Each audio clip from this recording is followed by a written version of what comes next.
Isometric view. In this video, we will learn how to construct an isometric view using orthographic projections. This is our 8th video on the topic. These are the orthographic projection of the object. To construct the isometric view or 3D view of the object, we first need to create the isometric axis. To do this, take a ruler and draw a horizontal line. Then, mark a center point on this line. Next, take a protractor and mark 30 degrees on both sides of the center point, as well as 90 degrees.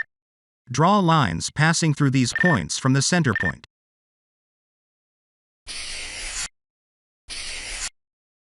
The line passing through the 30-degree mark will be the x-axis, the line passing through the 90-degree mark will be the y-axis, and the remaining line will be the z-axis. With these three isometric axes in place, we can now construct the isometric view of the object. Next, we need to decide whether to draw the front view in the xy plane or the yz plane. It's important to remember that the front view should only be drawn in these two planes, and never in the xz plane. The top view of the object is always drawn in the xz plane, so that's another key point to keep in mind. In this video, we will be utilizing the first angle method to solve the problem. The figure on top is the front view, and the figure on the bottom is the top view of the object. Let's start drawing. As usual, we'll begin by drawing the base of the figure. From the top view, we can observe that the length of the base is 56 mm, and the width of the base is 32 mm. Take a drafter and draw the outline for the base, making it 56 mm in length and 32 mm in width. Next, we notice that the thickness of this base is 8 mm. To represent this, extend the vertical lines by 8 mm from each corner point of the rectangle. Now, join the endpoints of the vertical lines to complete the outline for the base.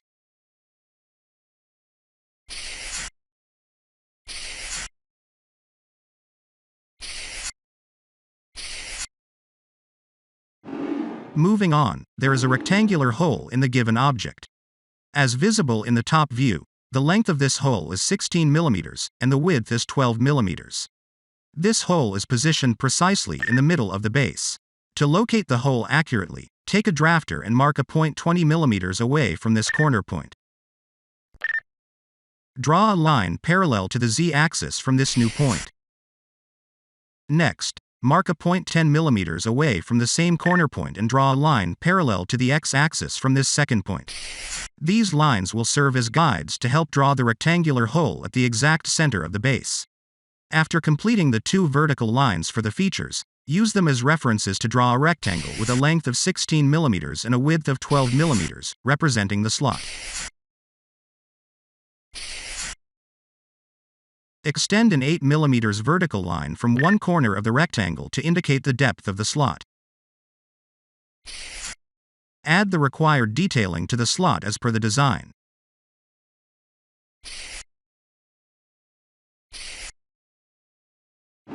Great. Now that we've completed the base of the object, let's move on to drawing the two vertical features on it. According to the front view, both of these features have a length of 16 mm.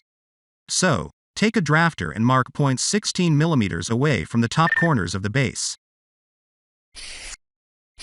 Next, draw 8 mm lines parallel to the z-axis, representing the width of the features. Now, draw lines connecting the endpoints of the 8 mm lines to the edges of the base. These lines will complete the bases of the features. Next, let's focus on the height of these features as seen in the front view. The height is calculated as 20 mm, which is the total height of the object, minus 8 mm, which is the thickness of the base, resulting in a height of 12 mm for both features.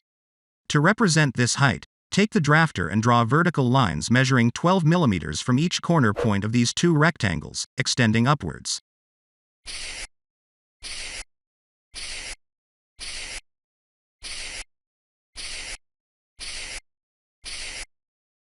Now, join the endpoints of these 12 mm lines to complete the construction of these two features, giving them their full height.